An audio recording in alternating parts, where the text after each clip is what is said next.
देवताओं को केवल देव कहते हैं, पर मेरे ओगड़दानी को तो देवों के भी देव महादेव कहते हैं। ये केवल महादेव संबोधन कोई छोटा मोटा संबोधन नहीं है कि जिसमें हमने भगवान को महादेव कह दिया। महादेव संबोधन वो संबोधन है कि सारे देवताओं के भी हृदय में जो निवास करते हैं।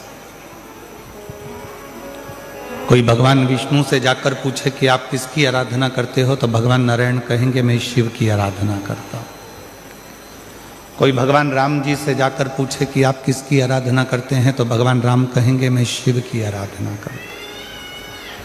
कोई भगवान कृष्ण से जाकर पूछे कि आप किसकी आराधना करते हो, तो भगवान कृष्ण कहेंगे मैं शिव की आराधना करता हूं। कोई आद्य शक्ति माँ दुर्गा भवानी जगत जननी अम्बा से जाकर पूछे, जगदम्बा से जाकर पूछे कि आप किसकी आराधना करते हो, तो कहेंगे मैं शिव की आराधना करता हूं।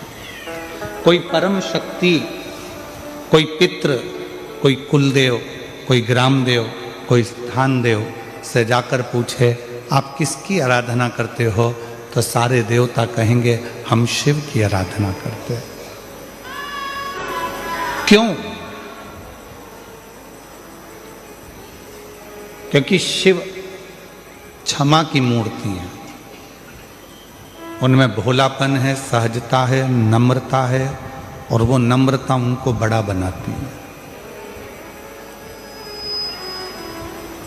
आप बहुत बड़े बन गए, पर आपके भीतर अगर वो नम्रता नहीं आ पाई तो आपके जीवन में आप कुछ नहीं कर पाए।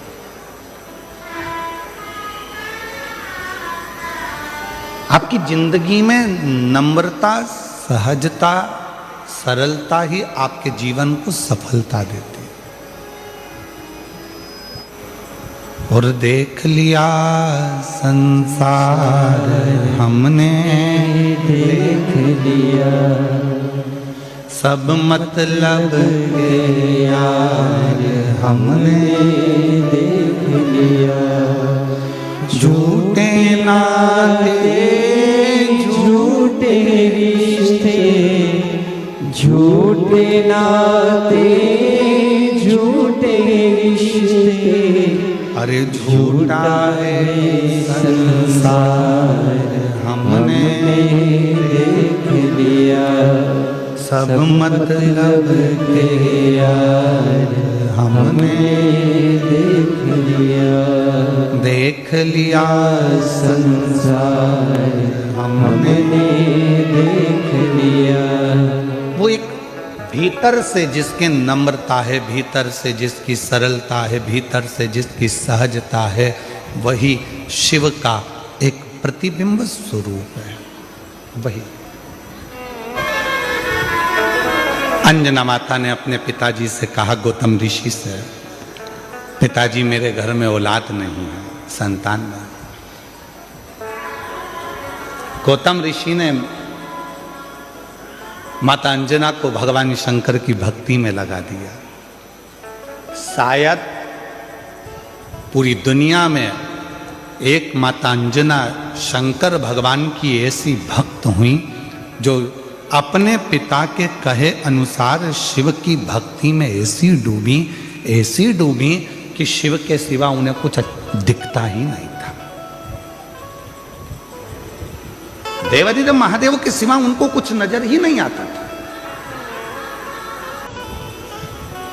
और किसी ने पूछा एक बार कि महाराज जी बताओ शंकर के गण कैसे होते हैं, तो हमने कहा शिव के गण ऐसे ही होते हैं। स्वप्न में भी भगवान शंकर की कथा दिख रही हो, स्वप्न में भी शिवलिंग का दर्शन हो रहा हो, गाड़ी से भी जा रहे हो तो पेड़ के नीचे कोई शिवलिंग नजर आ रहा हो, 4 व्हीलर गाड़ी से बैठ कर जा रहे हो तो शंकर भगवान का मंदिर नजर आ रहा हो। जाना था शॉपिंग मॉल में और रास्ते में कहीं शंकर का मंदिर दिख गया और उसको देखकर तुमने हाथ जोड़ लिए, समझ लेना कि तुम भी शंकर भगवान के गण हो, कोई दूसरे नहीं। सब में शिव दिख रहा, हर एक में शंकर नजर आ रहा, हर एक जगह शिव नजर आ रहा।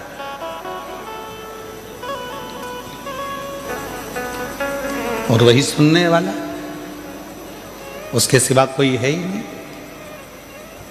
ब्रह्मा जी ब्रह्मलोक में निवास करते हैं, भगवान विष्णु बैकुंठ लोक में निवास करते हैं, इंद्र इंद्र लोक में निवास करते हैं, गरुण गरुण लोक में निवास करते हैं, वरुण वरुण लोक में निवास करते हैं। केवल एक देवादिदेव महादेव ऐसे हैं जो इस मृत्यु लोक में पृथ्वी पर निवास करते हैं।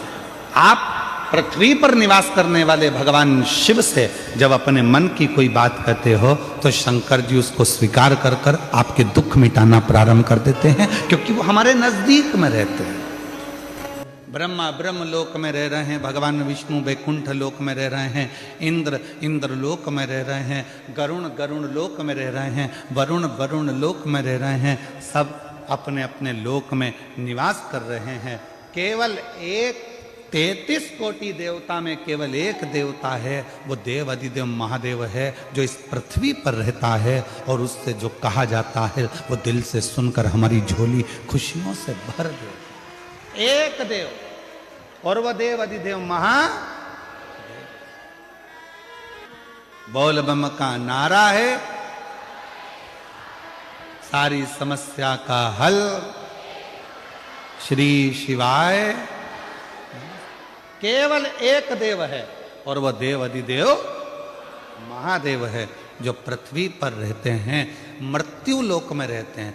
कभी आपने शंकर भगवान को किसी सिंहासन पर नहीं देखा, कभी आपने शंकर भगवान को किसी ऊंचे स्थान पर नहीं देखा। शंकर भगवान को देखा तो एक पत्थर पर, एक पर्वत पर, एक पहाड़ी पर बैठे हुए देखा। क्यों? ये पहाड़ी, ये पत्थर, ये पर्वत सब मृत्यु लोक में हैं, इसलिए मेरा शिव भी इस पृथ्वी लोक में मृत्यु लोक में रहता। शिव कथा कह रही है, माता अंजना के घर में औलाद नहीं थी। गौतम बाबा ने उनको समझा दिया कि शिव की आराधना कैसे करना है। उन्होंने शंकर की आराधना करना प्रारंभ कर दिया। कोई साधारण भक्ति माता अंजना ने नहीं करी, शिव जी से लगन लगाकर बैठ गई। शंकर भगवान से अब केवल संतान नहीं, शंकर भगवान को तो अब ये विचार कर कर बैठी है कि मेरे घर में अगर औलाद हो तो शिव ही मेरे घर में संतान के रूप में जन्म। इतनी श्रेष्ठ भक्ति माता अंजना ने कर ली, इतनी प्रखर भक्ति माता अंजना ने कर ली। और मेरी कई जीजियां कहती हैं, एक पत्र है, मेरा नाम शोभा बेन है, मैं सूरत से हूं। गुरुदेव कहीं बैठी हूं सूरत से, शोभा बेन। शादी के 27 साल निकल गए थे पर औलाद का सुख नहीं हुआ। 27 वर्ष शादी के निकल गए। सूरत से हैं शोभा बेन, अगर कहीं बैठी हो और बच्चों को लेकर आई हो तो व्यासपीठ पर लेकर आ सकती हैं। 27 साल शादी के निकल गए, संतान का सुख नहीं हुआ। शादी के 5 साल तक तो डॉक्टर को दिखाया, इसके बाद 10 साल तक पूरे देवी देवता ऐसा कोई नहीं बचा और ऐसा कोई डॉक्टर नहीं बचा जिसका इलाज ना करवाया। मुंबई से लेकर दिल्ली, दिल्ली से लेकर अहमदाबाद, सूरत, हर जगह पर IVF भी करवाया, वो भी सफल नहीं हुआ। डॉक्टर ने आखिरी में मना कर दिया कि तुम माँ नहीं बन सकती। तब आस छोड़ दी, और आस छोड़ दी, अब विचार छोड़ दिया कि मैं कभी मां नहीं बन सकती। 27 साल के बाद पहली बार टीवी पर कुछ सीरियल देख रही थी और चलाते चलाते चैनल पर आपकी कथा आ गई और उसको सुना तो आपने शिव भगवान के पशुपतिनाथ व्रत और सफेद आंकड़े की जड़ का प्रयोग बताया, जो करा। फिर आपके मुंह से सुना कि पंडाल में बैठकर जो मांगा जाता है वो मिलता है। मैंने अपने पति से कहकर पंडाल में बैठकर दोनों ने रात्रि विश्राम कर कर शिव पुराण की कथा सुनी, वहां की मिट्टी को अपने पेट पर लगाई। डॉक्टर तो मना करे थे कि औलाद नहीं होगी, और बाबा की ऐसी कृपा हुई, हम 2 बार कुबरेश्वर धाम होकर आए, 2 बार पशुपति व्रत करे और 2 बार सफेद आंकड़े की जड़ का प्रयोग करा। बाबा की कृपा से 27 साल के बाद जुड़वा बच्चों ने जन्म लिया। हम बाबा को प्रणाम करने के लिए, बाबा को नमन करने के लिए 27 वर्ष के बाद मेरे घर में बाबा ने किलकार दिया। किससे कहें? कहीं बैठी हो शोभा बेन सूरत से, अगर कहीं बैठी हो तो आ सकती। किससे कहो? मेरा तू ही तो हमदर्द जिसे हर दर्द कहता हूं। आप किससे कहो? ब्रह्मा जी ब्रह्मलोक में बहुत दूर हैं, भगवान विष्णु वैकुंठ में है, इंद्र लोक में बैठे हुए हैं। हम अपना दर्द किससे कहने जाएंगे? हम अपना दुखड़ा किससे कहने जाएंगे? हम अपनी तकलीफें किससे कहने जाएंगे? हम हमारा कष्ट किससे कहने के लिए जाएंगे? तो सारे देवताओं ने अपना अपना स्थान चुना। आखिरी में शंकर भगवान को बुलाया गया और शिव जी से कहा, सारे देवताओं ने अपना अपना स्थान चुन लिया है, तुम कहाँ रहना पसंद करोगे? पृथ्वी पर कोई रहना नहीं चाहता। क्यों? क्योंकि दुनिया के लोगों के दुखड़े इतने ज़्यादा हैं, रोज आएंगे, रोज दुखड़ा रोएंगे, रोज आएंगे, रोज तकलीफ कहेंगे, तो कोई देवता पृथ्वी पर नहीं रहना चाहता। आप बताओ, आप कहाँ रहना चाहते हो? शंकर भगवान ने कहा, मैं पृथ्वी पर रहने को तैयार हूं, मृत्यु लोक में रहने को तैयार हूं। तो भोले बाबा आपको सबके दुखड़े सुनना पड़ेंगे, भोले बाबा आपको सबके दुखड़े सहना पड़ेंगे, आपको सबके दुखड़े सुनकर उनके दुखड़ों को समाप्त करना पड़ेगा। शंकर भगवान ने कहा, मैं पृथ्वी पर रहने को तैयार हूं और सबके दुखड़े सुनने को तैयार हूं और सबके दुखड़े समाप्त करने को तैयार हूं। सारे देवताओं ने भगवान शंकर भगवान से कहा, भोले बाबा स्कंद पुराण का ये चरित्र कथा है। सारे देवताओं ने एकाग्रित होकर भगवान शिव जी से कहा, आज हम सारे देवता वचन देते हैं कि दुनिया का व्यक्ति, मृत्यु लोक में रहने वाला यदि मनुष्य, संसार सागर में रहने वाला यदि मानव भूलवश भी शंकर भगवान की भक्ति कर लेगा तो उसका सारा दुखड़ा हम 33 कोटि देवता शिव जी के साथ मिलकर समाप्त कर दें। शिव की अविरल भक्ति का वो बल है। आप उसको कहेंगे, स्वीकारेगा। माता अंजना का चरित्र कहता है, शिव की भक्ति में माता अंजना जी लग गई।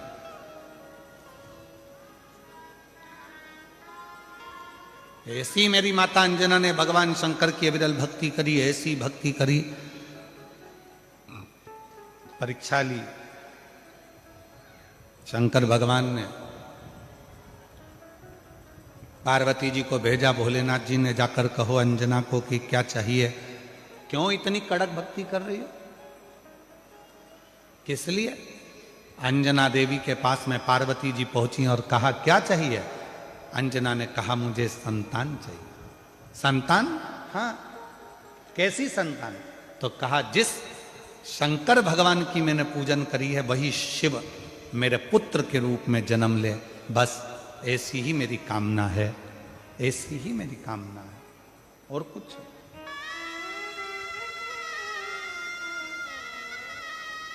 शिव मेरे घर में जन्म ले। पार्वती जी ने शिव जी से कहा, अंजना माता चाहती हैं आप उनके घर में जन्म ले लो। शंकर भगवान ने कहा कि मैं आज जन्मा हूं, मेरा कभी जन्म नहीं होता। भगवान नारायण राम जी का रूप धर सकते हैं, भगवान नारायण कृष्ण का रूप रख सकते हैं, भगवान नारायण दत्त का रूप रख सकते हैं, भगवान नारायण कल्कि रूप रख सकते हैं, भगवान नारायण परशुराम स्वरूप धर सकते हैं, पर भगवान शंकर बोले कि मैं कभी अपना रूप नहीं रख सकता, मैं आजन्मा हूं, जन्म और मृत्यु से मैं परे हूं, इसलिए मेरा कोई दूसरा जन्म नहीं हो सकता। आपका दूसरा जन्म नहीं हो सकता तो फिर कुछ तो कृपा करो। तब भगवान शंकर भगवान ने कहा, तुम चिंता मत करो, अंजना के गर्भ से मेरा ही एक अंश प्रकट होगा जिसका नाम स्वयं पवन पुत्र हनुमान होगा, लोग उसे हनुमान कहें। तुम क्यों चिंता करते हो? ठीक है प्रभु। और आया समय और माता अंजना के गर्भ से भगवान श्री हनुमान जी महाराज का प्राकट्य। पर हनुमान जी महाराज का प्रागट्य तो हुआ, पर शिव जी की एक लीला है, आपको मालूम है? देवता देते हैं पल्ला झाड़ कर और मेरा महादेव देता है छप्पर फाड़ कर। अभी तक अंजना माता के गर्भ से एक भी औलाद नहीं थी, पर भगवान शिव ने कृपा कर दी तो अंजना जी के गर्भ से भी 6 बच्चों ने जन्म लिया।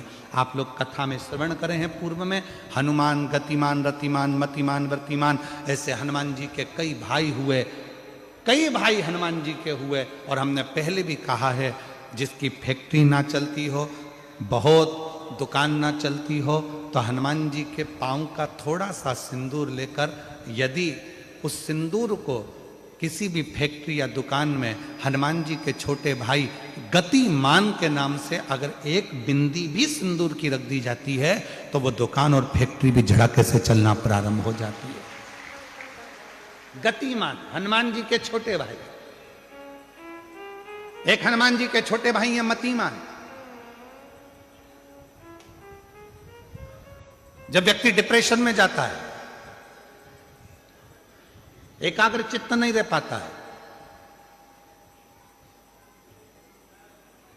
पढ़ने बैठता है पर एकदम मन नहीं लग पाता है, तो मतिमान का स्मरण किया जाता है, हनुमान जी के 3 नंबर के भाई का मतिमान।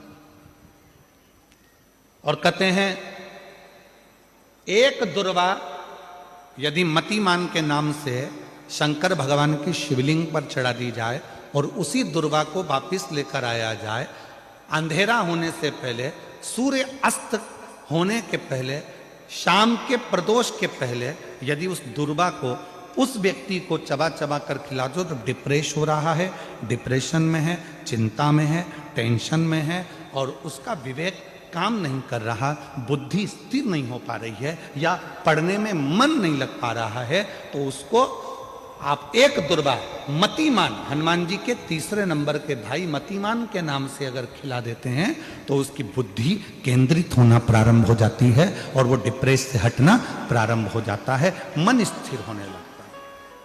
मतिमान। और एक नाम आता है व्रतिमान। इसका प्रैक्टिकल तुम अभी यहीं से कर लेना, ठीक है? चलते चलते मालूम पड़े तुम्हारी पार्किंग यहां से आधा किलोमीटर दूर है, ठीक है? अरे बोलो तो जम के, आधा किलोमीटर दूर तुम्हारी पार्किंग है और तुम्हारी उम्र लगभग बहुत हो गई, मालूम पड़े तुम थोड़े वृद्ध हो गए हो और तुम्हारा घुटना दुख रहा है, तुम्हारी कमर दुख रही है, चलते चलते बड़ी मुश्किल से तुम कथा स्थल तक पहुंचे हो। अब मन में आ रहा है कि मुझे वापस पार्किंग तक जाना है, कैसे जाऊंगी, पाँव तो दुख रहा है। तो एक काम आज चलते चलते करना कि कहीं सीवर वाला महाराज झूठ तो नहीं बोल रहा है, तो प्रैक्टिकल करके जाना। क्या करोगे? यहां से जाते समय आप जब जा रहे हो और आपके शरीर का कोई अंग जब दुख रहा है, तो श्री शिवाय नमस्तुभ्यम कहकर श्री व्रतिमान हनुमान का स्मरण करो। किसका स्मरण करना है? जम के बोलो, व्रतिमान हनुमान। व्रतिमान हनुमान का स्मरण करके कहीं पर भी बैठकर अपने पांव की छोटी वाली जो उंगली है उसको जम के दबाना, और दबाने के बाद चल देना। जिस जगह पर भी दर्द हो रहा होगा, मेरा बाबा आपको मंजिल तक पहुंचाएगा, दर्द होने नहीं देगा। कल नहीं करना, प्रैक्टिकल आज ही करना। काल करे सो आज कर।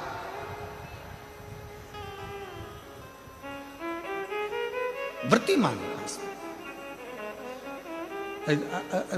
आज करेंगे गुरुजी, 3 महीने में फर्क दिखेगा। तुम तो आज की आज का बताओ ना कि आज की आज में फल कैसे मिले। तुम बिल्कुल तैयारी में बैठो।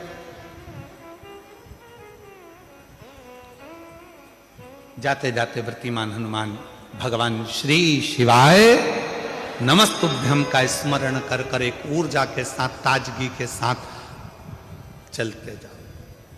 शिव थोड़ा बहुत नहीं देते, मेरे भगवान देते हैं छप्पर फाड़ कर।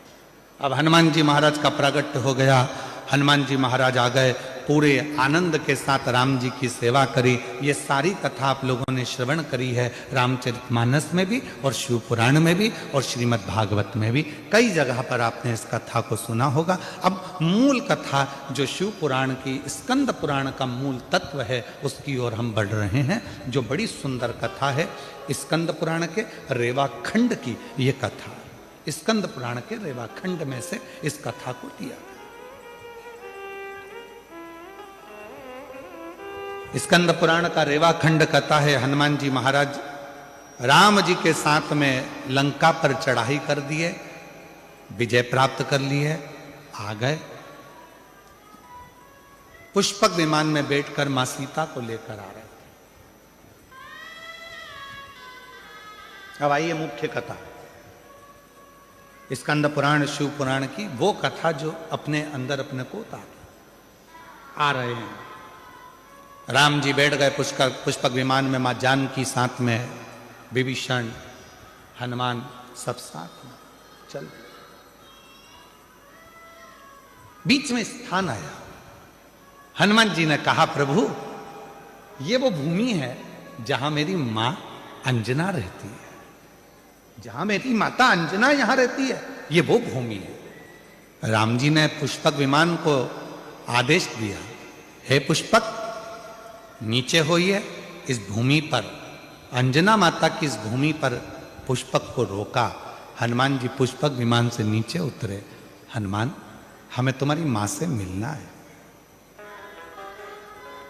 जिस हनुमान ने लंका पर विजय प्राप्त करा दी, जिस हनुमान ने लक्ष्मण को संजीवनी बूटी ला कर दे दी, उस हनुमान जी की माता से मुझे मिलना है। हनुमान जी ने हाथ जोड़कर कहा प्रभु माता से तो मिला दूंगा, मना नहीं है, पर मेरी माता सबसे ज्यादा यदि आराधना और साधना करती है तो शिव की करती है। राम जी ने जो शब्द कहा प्रत्येक व्यक्ति के दिल में वो शब्द छूना चाहिए। मेरे भगवान राम बोले हनुमान, जब किसी शंकर के भक्त का दर्शन होता है, शंकर तो कभी नहीं मिलते, पर शंकर का यदि कोई सही भक्त मिल जाता है तो समझ लेना कि शंकर का दर्शन उसी क्षण हो गया, उसी क्षण।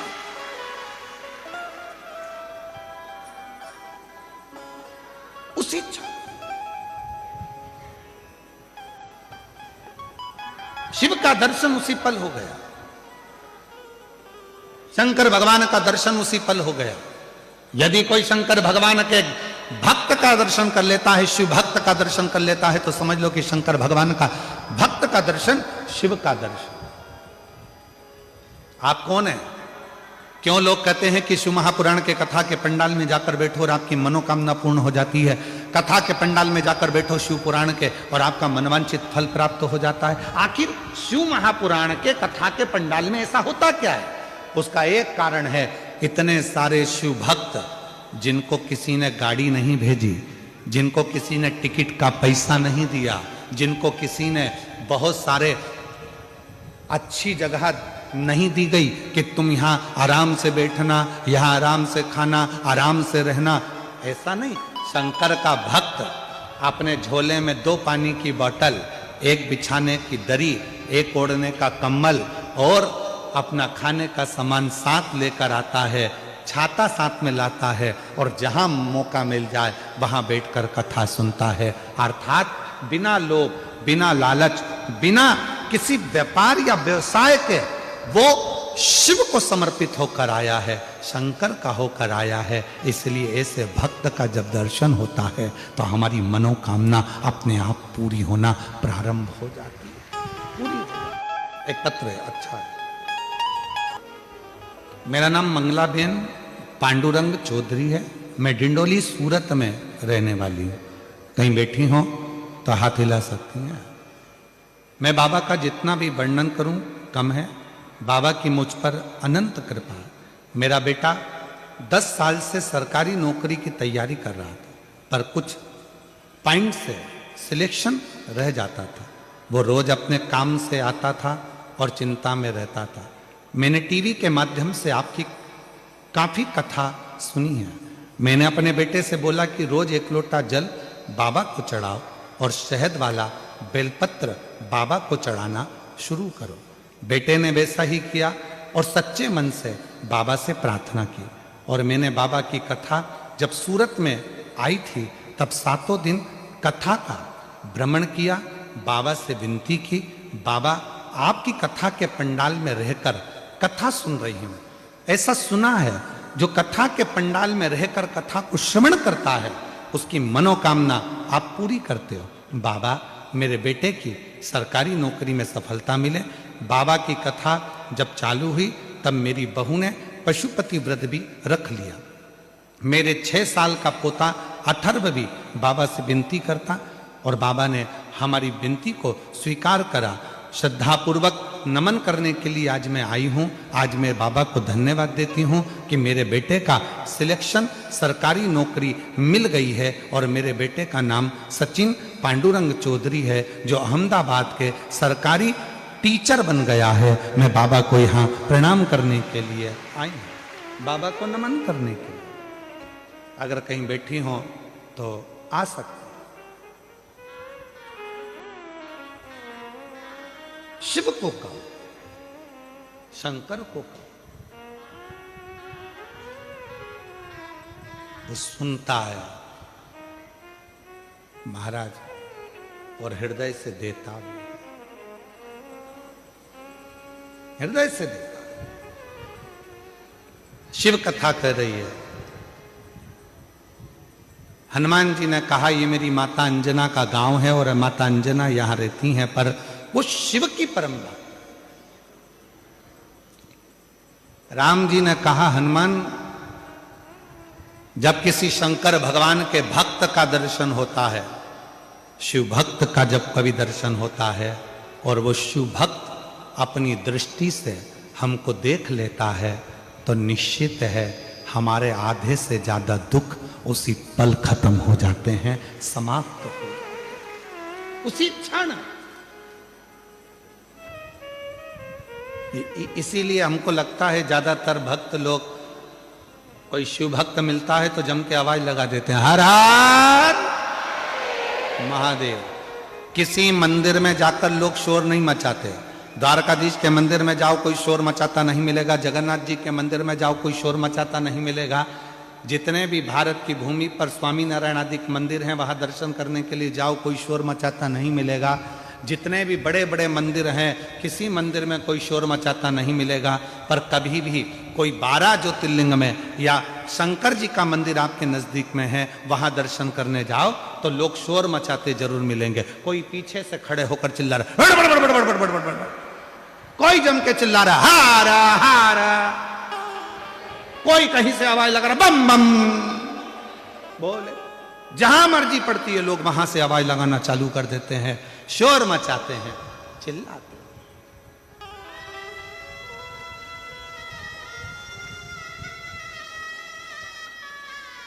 शिव के नाम लेकर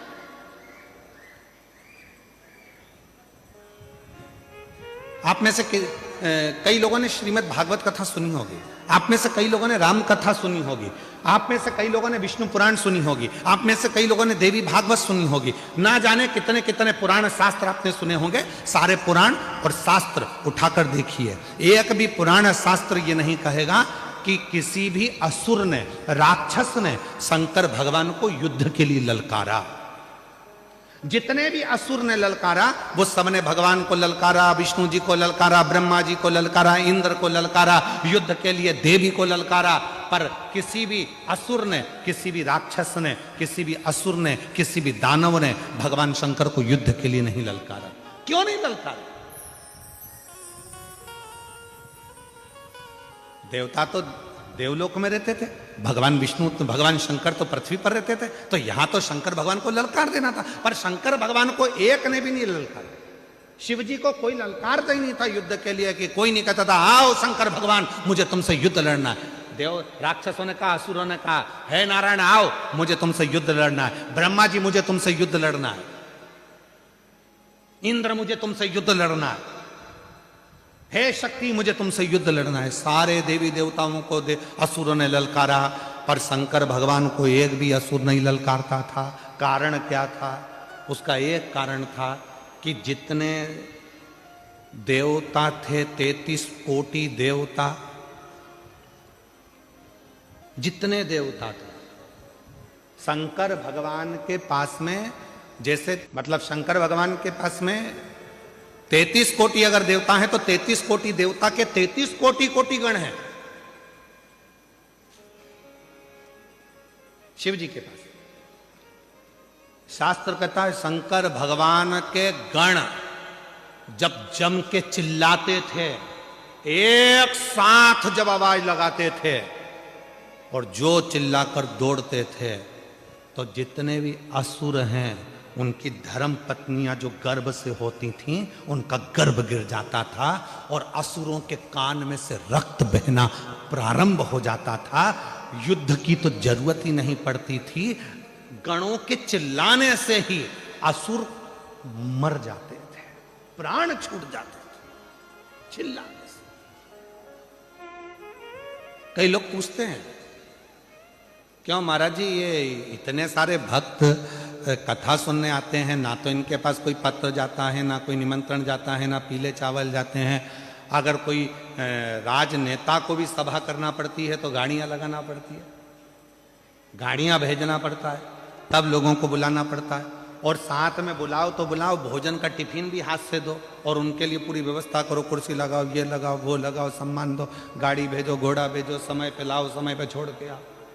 पर ये शिव पुराण एक ऐसी कथा है जिसमें ना तो पीले चावल दिए जाते हैं, ना निमंत्रण दिया जाता है, ना किसी के यहाँ पत्र भेजा जाता है, ना किसी के यहाँ जाकर कहा जाता है। उसके बाद भी ये लाखों लाखों शिव भक्त अपने आप आ जाते हैं। उसका क्या कारण है? उसका एक कारण है, स्कंद पुराण कहती है, ये जितने शंकर के भक्त संसार में रहते हैं, ये शंकर भगवान के पूर्व में कोई रिश्तेदार रहे होते हैं जो शंकर की डमरू की आवाज सुनकर दौड़ पड़ते हैं और कथा में आकर बैठ। शिव के गण है।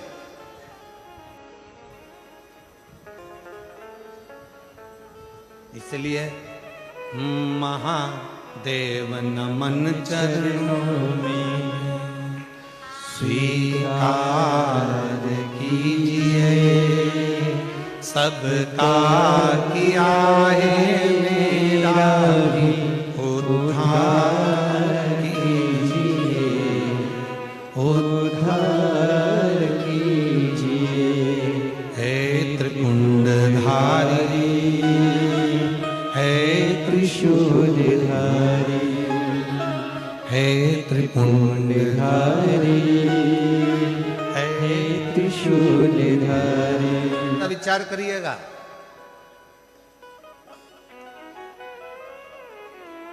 शिव के गण इतने प्रबल हैं, एक बार यदि जाग जाएं तो दुनिया में किसी की सामर्थ्यता नहीं है जो इनके आगे टिक जाए।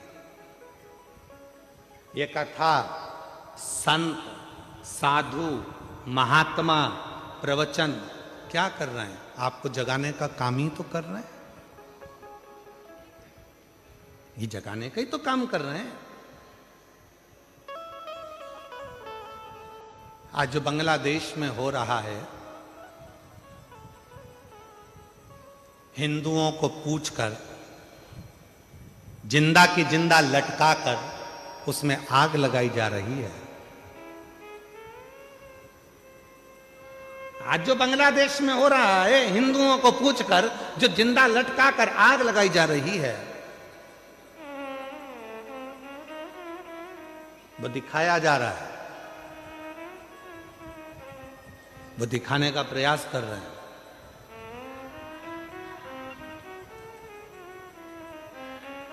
कि जब हमारी संख्या बढ़ी तो हम तुम सबको ऐसे ही लटकाकर आग लगा देंगे। इसलिए मेरी जीजियों और मेरे जीजाओं और मेरी बेटियों, बेटाओं और मेरे बुजुर्ग माँ बाप, ध्यान रखना, एकजुट होना प्रारंभ हो जाओ और अपने सनातन को मजबूत करना प्रारंभ करो। अपने सनातन को मजबूत करना प्रारंभ करो, वरना आने वाला समय बड़ा विचित्र हो, बड़ा विचित्र। अंजना माता को देखो, अंजना माता की कथा को देखिए, अंजना माता के एक भाव को देखिए। भगवान राम कह रहे हैं, सुनो हनुमान, अगर शंकर भगवान का कोई भक्त, शिव की आराधना करने वाला, शंकर की साधना करने वाला, शंकर को भजने वाला, शंकर को स्मरण करने वाले, अगर उस शिव के भक्त का भी मात्र दर्शन हो जाए, जो शंकर को दिल में बिठाता है, वो हमको अगर एक बार देख भी लेगा तो हमारे दुख हमारी तकलीफ, हमारा कष्ट मिट जाता है, हमारा दुख समाप्त हो जाता है। चलो हनुमान, चलो मुझे अंजना माता का दर्शन कर। जैसे ही सामने अंजना माता दिखी, राम जी ने झुककर प्रणाम किया, नमन किया।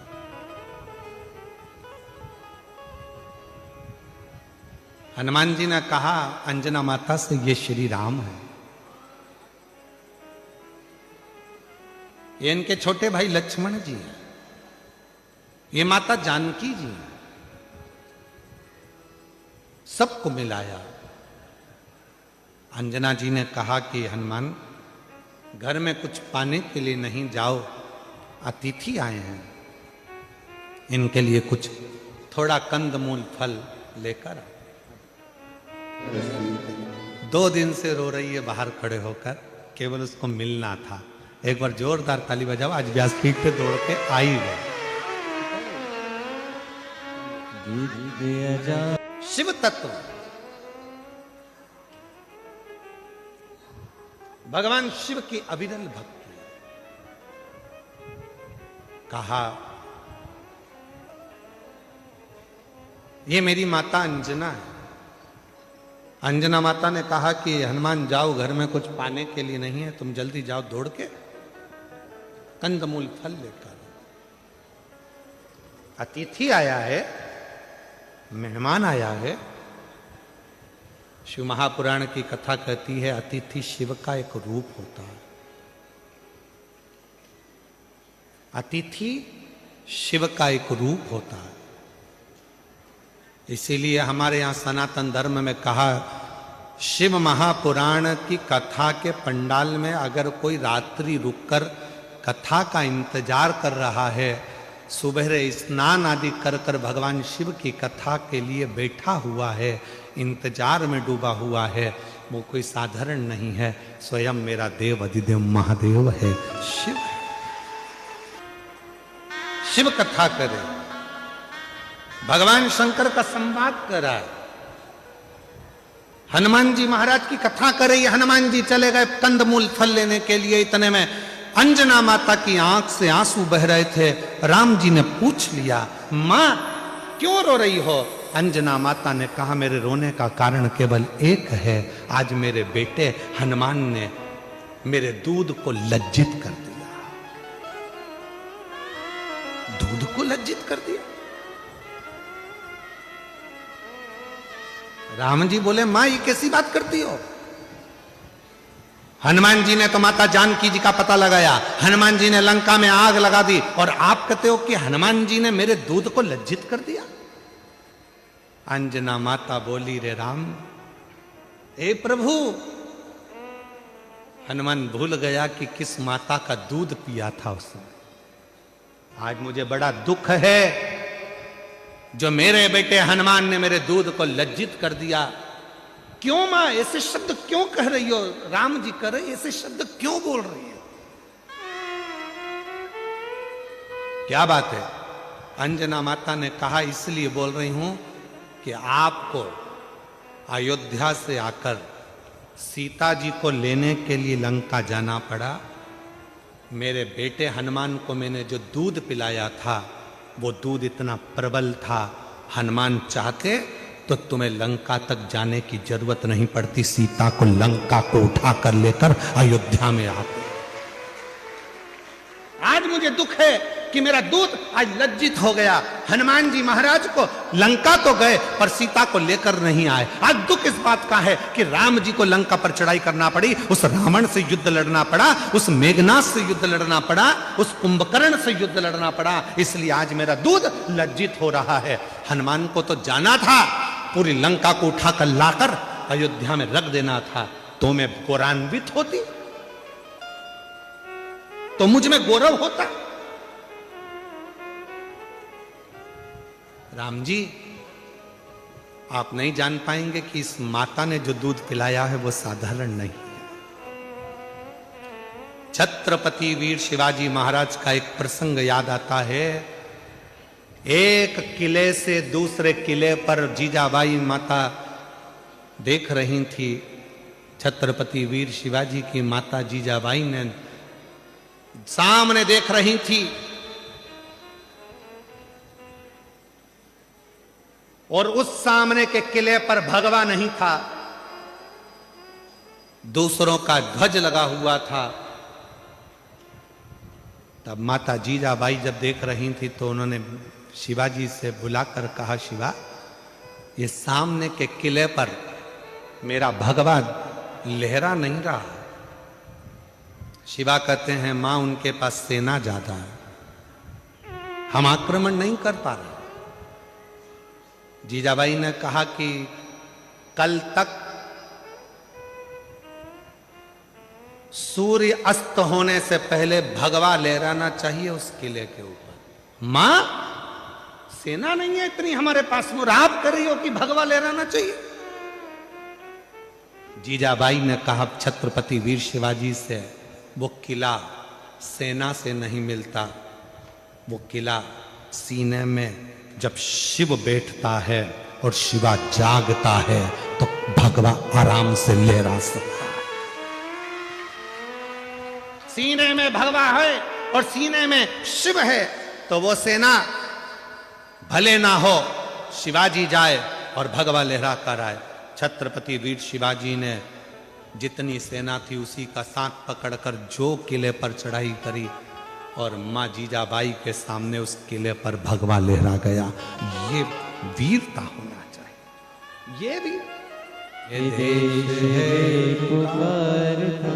पुकारती हमारे। अपने भीतर वो बल उत्पन्न करिए। हनुमान जी से कहा, जाओ तुम जाकर फल लाओ, और इतने में राम जी के सामने मां अंजना की आंख के आंसू थे और अंजना माता ने कहा, मैंने जो दूध पिलाया, आज वो लज्जित हो गया।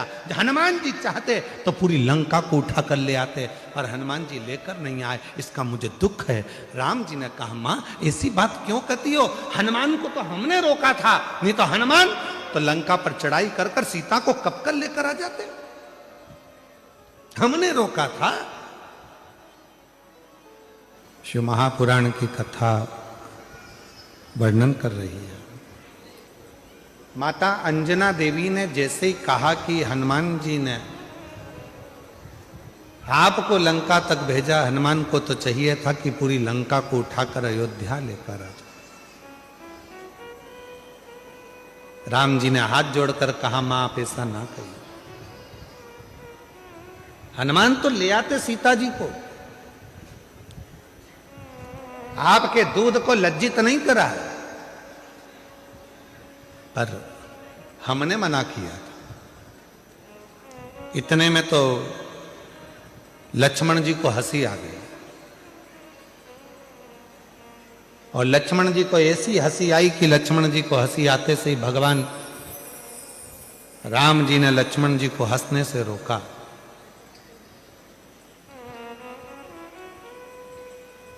अंजना जी को ठीक नहीं लगा।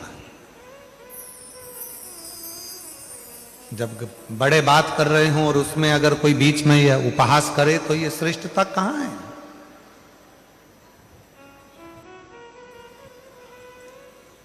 लक्ष्मण जी हंसे। इतने में लक्ष्मण जी ने कहा माता अंजना जी के से, देखो प्रभु भैया राम, माता तो अपने दूध का और अपने पुत्र का कितना गुणगान कर रही हैं और अपने आप का कितना गुणगान कर रही हैं। एक बार भी उन्होंने ये नहीं कहा कि लक्ष्मण के बाण से या राम जी के बाण से ये सब कुछ हो सका।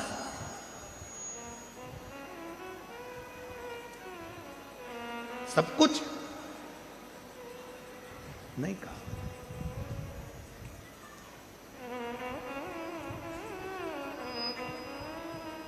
माता जानकी जी ने कहा, लक्ष्मण तुम्हारा कहने का मतलब क्या है?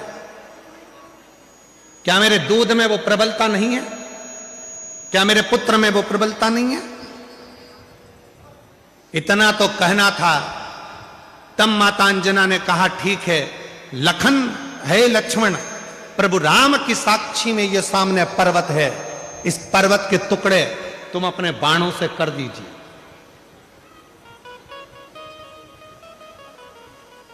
अंजना माता ने कहा लक्ष्मण, शिव की आराधना करी है और शिव की साधना करी है और शिव जैसे पुत्र को जन्म दिया है इस अंजना ने।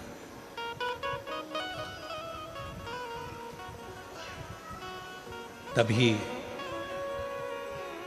एक बाण लक्ष्मण जी ने छोड़ा पर वो पर्वत के 2 भाग नहीं हुए और माता अंजना ने अपने दूध की एक धार उस पर्वत पर फेंकी जिस पर्वत के 2 टुकड़े हो गए और गर्जना हनुमान जी के कानों में पहुंच गई। हनुमान जी के कानों में जैसी गर्जना गई, गर्जना जाते ही दौड़कर हनुमान जी महाराज आए। ना जाने ऐसी आवाज कहां से आई है, मेरे राम जी पर कोई उपद्रव तो नहीं हो गया, कोई बात तो नहीं हो गया।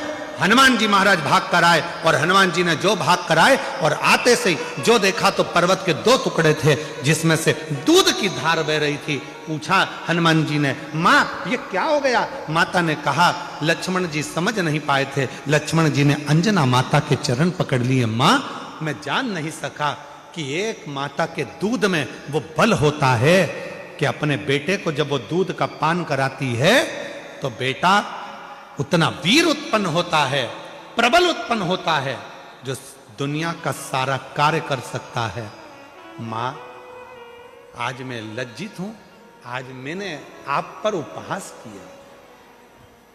हनुमान जी महाराज सामने थे, राम जी के मस्तक पर पसीने की बूंद थी। हनुमान जी बोले, मैं प्रभु राम जी के लिए जल लेकर। अंजना जी ने कहा, जल लेने तुम क्यों जाओगे? स्वयं मां नर्मदा जी का आह्वान किया माता अंजना ने और मां नर्मदा जी कल कल करती बहती हुई आती हैं और जो दूध की धार माता अंजना ने दी थी उस नदी से, दूधी नदी से माता अंजना के सम्मुख में नर्मदा मैया का संगम होता है, जहां पर भगवान राम जी ने जल का आचमन किया है। और जो आचमन राम जी ने करा, आज भगवान राम जी ने कह दिया, मां ये स्थान अब कहीं नहीं जाएगा। दुनिया के लोग जब मां नर्मदा जी की परिक्रमा करेंगे तो इस दूधी नदी के तट पर नर्मदा का संगम होगा। इस संगम का जो दर्शन करेगा वो अपने जीवन में शिव तत्व को प्राप्त करेगा, ऐसा भगवान राम जी ने वर दे दिया। आज भी जब नर्मदा जी की परिक्रमा करने वाले जाते हैं और वन क्षेत्र में भ्रमण करते करते दूधी नदी के पास में पहुंचते हैं तो वहां नर्मदा और मां नर्मदा और दूधी नदी का संगम हुआ है, जहां शिव की आराधना लोग करते हैं और शंकर की भक्ति को प्राप्त करते हैं। शिव भक्ति ये कोई साधारण संवाद नहीं है। शिव महापुराण की कथा कहती है, भगवान शंकर का पवित्र चरित्र कहता है, जीवन में जिसने अपने शिव तत्व को प्राप्त करा, जैसे एक बार ब्रह्मा जी के मन में संशय उत्पन्न हो गया। ब्रह्मा जी को लगा कि सब सृष्टि मैंने निर्माण करी है, सारी सृष्टि मैंने बनाई है, सब कुछ मेरा बनाया हुआ है, इसमें किसी का कुछ नहीं है। तब उनके संशय को मिटाने के लिए भगवान शंकर शिवलिंग के रूप में प्रकट हो जाते। ऐसे कई लोग हैं जिनके मन में संशय रहता है, क्या शिव पुराण कथा सुनेंगे, पंडाल में बैठेंगे, भगवान शंकर का श्री शिवाय नमस्तुभ्यम बोलेंगे, मंत्र का जाप करेंगे, क्या शंकर भगवान कृपा करेंगे? क्यों नहीं करेंगे? क्यों नहीं करेंगे? बैठो, कथा सुनो, आरती तक बाबा की कथा का इंतजार करो और जैसे ही बाबा की आरती हो, आरती होने के बाद भूमि को नमन करो, वहाँ की मिट्टी को मस्तक चढ़ाओ, प्रणाम करो और बाबा से अपने मन की कामना कर कर आरती के बाद जब हम बाबा को प्रणाम कर कर नमन कर कर हर हर महादेव कहकर जब घर पर जाते हैं तो हमारे दुख बाबा हर लेता है, कष्ट हर लेता है, संकट हर लेता है और जीव पर करुणा कर देता है। एक पत्र है, अच्छा है। मेरा नाम मनीषा गणेश चौहान है। कहीं बैठे हो मनीषा गणेश चौहान तो हाथ हिला सकते हैं, और अगर कहीं बैठे हो तो बेलपत्र लेने के लिए आ सकते हैं। मेरा नाम मनीषा गणेश चौहान है। मैं आइला नगर की रहने वाली हूँ। बाबा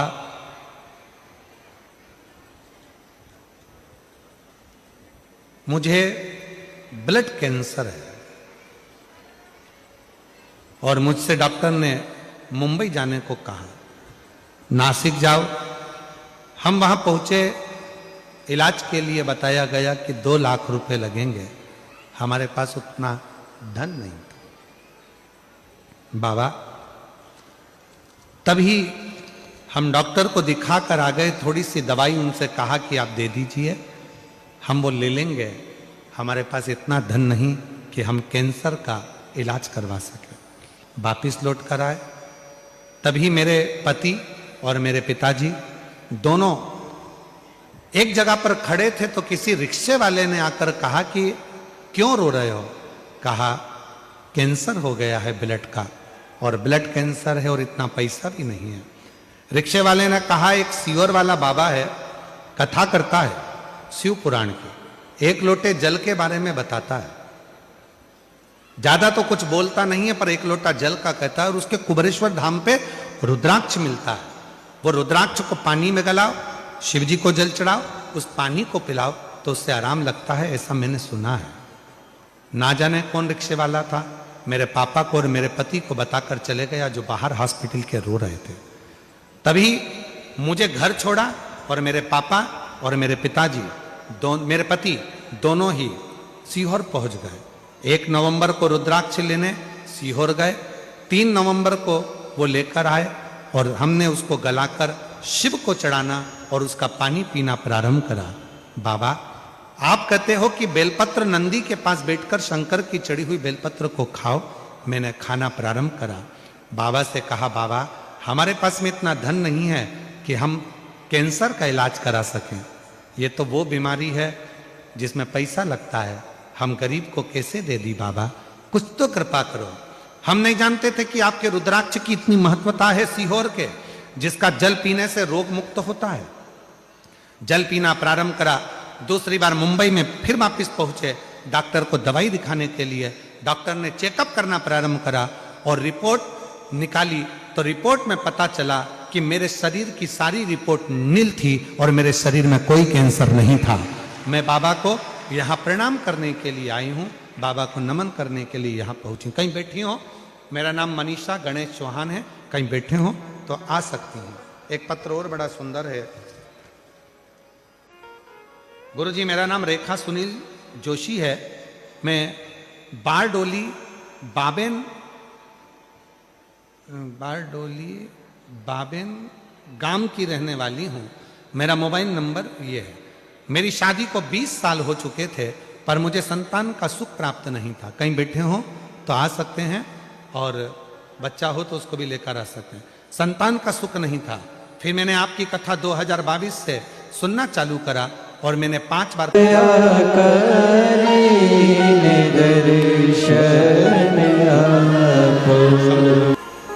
भगवान शिव की आराधना कभी खाली नहीं गई।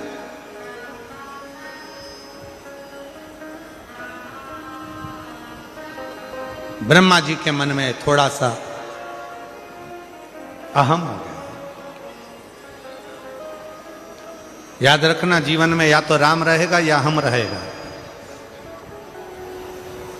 जिसके दिल में राम बसा है उसके दिल में अहम कभी नहीं आ सकता, और जिसके दिल में अहम पहले से भरा हुआ है उसके दिल में राम नहीं आ सकता। थोड़ा अहंकार को दूर करोगे तो राम आपके करीब में आएगा। शिव जी को पाने का सबसे सुंदर तरीका है, अपने भीतर से अहम को निकाल दो कि मेरे पास मैंने कुछ करा है। कुछ नहीं करा हमने, कुछ भी नहीं।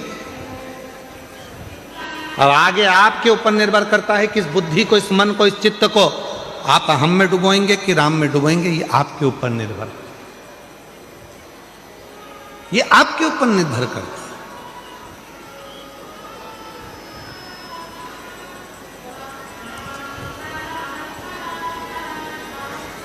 ये बुद्धि, ये चित्त, ये वृत्ति हमारी कहाँ जा रही है? ब्रह्मा जी के मन में अहंकार आ गया। ये पूरी सृष्टि का निर्माण मैंने करा, और जैसे ही ब्रह्मा जी के मन में अहंकार आया तो भगवान विष्णु ने समझाया, पर ब्रह्मा जी मानने को तैयार नहीं थे कि सब कुछ बनाने वाला शिव है, रचने वाला शिव है, संहार करता शिव है, निर्माण करता शिव है। ये ब्रह्मा जी को समझाए कौन? कौन ज्ञान दे? कौन समझाए?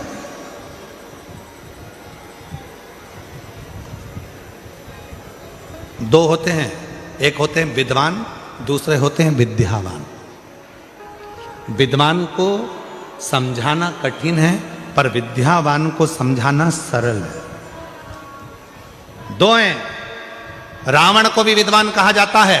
रावण को कहते हैं लोग बहुत विद्वान है, बहुत विद्वान है, बहुत विद्वान है, पर रावण को कोई विद्यावान नहीं कहता। रावण को लोग विद्वान कहते हैं, पर विद्यावान रावण को नहीं कहा जाता। पर हनुमान जी को लोग विद्यावान गुणी अति चातुर, हनुमान जी को लोग विद्यावान कहते हैं। आ जाओ, विद्यावान कहते।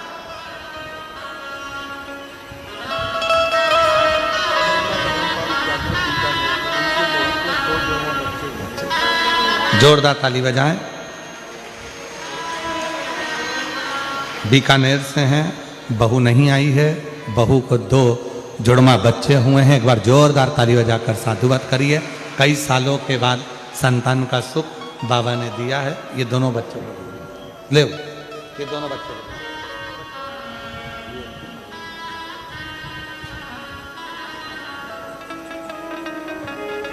विद्यावान गुणी अति चातुर, अर्थात विद्वान को समझाना कठिन है, पर विद्यावान को समझाना सरल है। निवेदन है, अगर कोई तुमसे कहे कि तुम बहुत विद्वान हो, नहीं भैया, हम विद्वान कम, विद्यावान गुणी अति चातुर। बाबा की कृपा है, उसने जितनी विद्या दी है वो हमारे भीतर है। हम ज़्यादा कोई विद्वान तो है नहीं, पर इतना जरूर है कि उसकी कृपा से सब समझ लेते हैं, ये उसने दिया, उसने करुणा की, और उसकी कृपा के बिना कुछ हो भी नहीं सकता। ब्रह्मा जी को समझाया, पर ब्रह्मदेव मानने को तैयार नहीं हुए। एक भगवान ब्रह्मा और भगवान विष्णु ने एक पर्वत को घुमाना प्रारंभ करा, और पर्वत को घुमाना प्रारंभ करा, तब उस पर्वत में से शिवलिंग की आकृति प्रकट हुई। प्रथम शिवलिंग का निर्माण भगवान ब्रह्मा और भगवान विष्णु ने किया, और प्रथम शिवलिंग जब प्रकट हुआ तो उसमें से आकाशवाणी हुई, हे ब्रह्मा, तुम मुझे समझ नहीं पा रहे हो, इस सृष्टि का पालन करता, संहार करता, संचार करता सब मैं हूं। तब भी ब्रह्मा मानने को तैयार नहीं हुए। तो ब्रह्मा जी ने भगवान विष्णु जी से कहा, इस शिवलिंग में आप कहते हो कि शंकर है, तो उनके चरण कहाँ है, उनका शीश कहाँ है? इस शिवलिंग के चरण और शीश कहाँ है? ढूंढा जाए, आ जाइए, आ जाओ। चरण और शीश है कहाँ?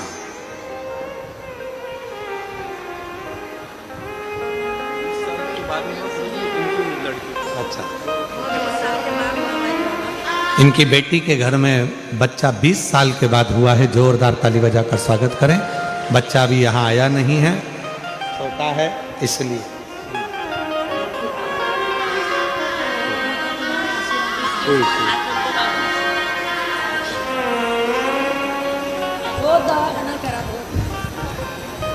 शिव कथा कर रही है। इस शिवलिंग के चरण कहाँ हैं? इस शिवलिंग का शीश कहाँ है? ढूंढो जरा। तब भगवान नारायण तो चरण ढूंढने के लिए गए, और भगवान ब्रह्मा जी शीश ढूंढने के लिए गए, पर भगवान नारायण ने पहले ही कह दिया था, चरण मिलने वाला नहीं है और ना ही शीश मिलने वाला है। ना चरण मिलेगा ना शीश मिलेगा, दोनों नहीं मिले, स्वीकार नहीं किया, समझे नहीं। भगवान नारायण जब नीचे जाते जाते जाते जाते चरण को ढूंढ ना पाए तो वापिस आ गए। ब्रह्मा जी जाते जाते एक गौमाता को पकड़ कर लिया है। गौमाता से कहा, चलकर शंकर जी के सम्मुख में भगवान विष्णु से कह देना कि मुझे शीश मिल गया है। केतकी के पुष्प को लिया है, कह देना शीश मिल गया है। साक्षी ने पूछा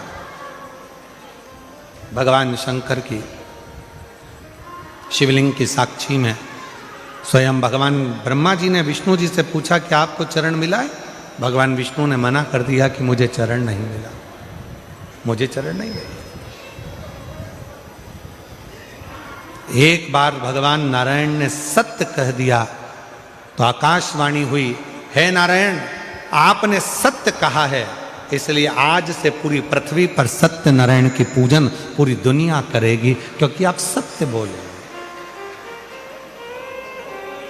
अब भगवान विष्णु ने पूछा, क्यों ब्रह्मा जी, तुमको शीश मिला है क्या? ब्रह्मा जी कहने लगे कि हाँ मिला है। ना मानो तो गौ माता से पूछ लो। गौ माता से पूछा तो गाय ने झूठ बोल दिया। भगवान शंकर ने कह दिया, गौ माता तू झूठ बोली है, तेरा पूरा शरीर पूज्य होगा पर तेरा मुख अपूज्य होगा।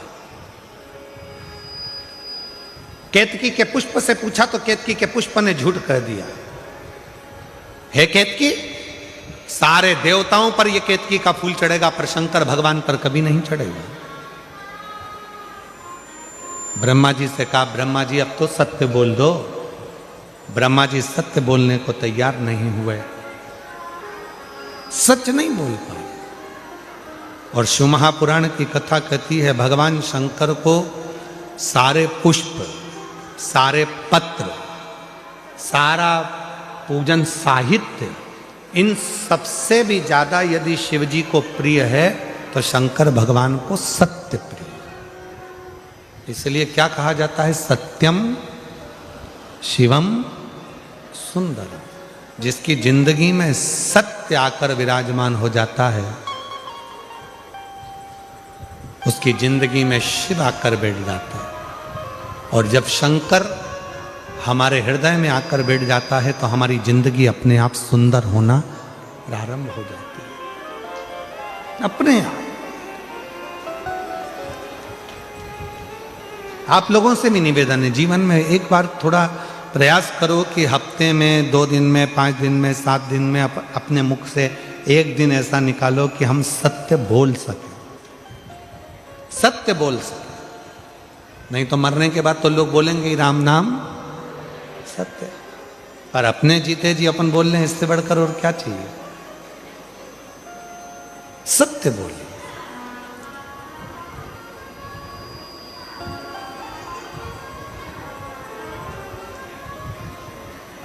ब्रह्मा जी माने नहीं, फिर झूठ बोल दिए। शिव जी ने अपने पांव के अंगुष्ठ से नख तोड़ा, बाहर फेंका, काल भैरव को प्रकट कर लिया। काल भैरव से कहा, इस ब्रह्मा का सिर काट दो। काल भैरव ने चीटी उंगली का नख तोड़ा, फेंका ब्रह्मा जी के सिर को काटने के लिए। और जिस मुख से ब्रह्मा झूठ बोल रहे थे, फेंकते से ब्रह्मा जी का सिर कट गया, लुढ़कता गया, रक्त बहने लगा। उस रक्त से कर्मनाशा नदी प्रकट हो गई। आज भी वो कर्मनाशा नदी उत्तर प्रदेश में बहती है, जिस पर उत्तर प्रदेश गवर्नमेंट ने बड़े बड़े बोर्ड लगा कर रखे हैं, ये कर्मनाशा नदी है, इसमें हाथ न धोइए, ये कर्मों का नाश कर देती। झूठ बोले ब्रह्मा जी तो उनके रक्त से कर्मनाशा नदी प्रकट हुई, जिस नदी का जल आज भी विद्वान हाथ नहीं लगाते, क्योंकि वो कर्मों का नाश कर देती है। भगवान विष्णु ने जाकर प्रार्थना करी, प्रभु क्षमा करिए, ब्रह्मा जी की गलती हो गई, आप क्षमा कर दीजिए। तब भगवान ने कहा, क्या चाहते हैं नारायण? नारायण ने कहा, यह कटा हुआ जो सिर है ब्रह्मा जी का, लोग इससे नफरत करेंगे, आप कुछ कृपा कर दीजिए। तब भगवान देवाधिदेव महादेव ने करुणा करी और ऐसी कृपा करी, शिव जी ने कहा, यह ब्रह्मा का कटा हुआ सिर बट वृक्ष बन जाएगा और उस बट वृक्ष की छांव में मैं खुद बैठूंगा। भगवान शंकर उस बट वृक्ष की छांव में जाकर विराजमान हो गए और शिव जी का नाम बटकेश्वर महादेव हो गया। बटकेश्वर आज भी बड़ के पेड़ के नीचे जो शिव जी का, शंकर का शिवलिंग होता है, वहां जल चढ़ाने का बड़ा महत्व होता है, बड़ा महत्व। पर एक निवेदन हम आप सबसे करते हैं, ध्यान दें थोड़ा सा। चाहे बेलपत्री का वृक्ष हो, आंवले का वृक्ष हो, पीपल का वृक्ष हो, बट वृक्ष हो, शमी वृक्ष हो, कोई भी वृक्ष हो, उस वृक्ष के नीचे प्रयास करा करो जल चढ़ाओ, मना नहीं। पर उस वृक्ष के नीचे कई लोग दही चढ़ा देते हैं, कोई लोग कुछ चढ़ा देते हैं, कोई लोग कुछ चढ़ा देते हैं, तो वृक्ष की जो जड़ है वो धीरे धीरे खराब होने लगती है और पेड़ सूखने लगता। तो मेरा निवेदन इस व्यासपीठ से हम सब से कहें, आप लोगों से, आप लोगों से निवेदन है, एक तो आप और हम सब मिलकर तो बहुत सारे पेड़ तो लगा नहीं पा रहे हैं। अभी ग्रीन शिवरात्रि के रूप में हम लोग वृक्षारोपण कर रहे हैं, तो आप और हम लगाएंगे। पर निवेदन है, जो बड़े बड़े वृक्ष हैं उनके नीचे ना तो दही चढ़ाइए, ना दूध चढ़ाइए, ना शहद चढ़ाइए, ना शक्कर चढ़ाइए। उन वृक्षों के नीचे केवल और केवल जल चढ़ाइए। जल चढ़ाने से पेड़ सूखेगा नहीं, पर आप जब अनेक तरह का सामान पेड़ के नीचे चढ़ाते हो तो वो वृक्ष धीरे धीरे सूखने लगता है, सूखता। इसलिए उस वृक्ष की रक्षा करना अपना कर्तव्य।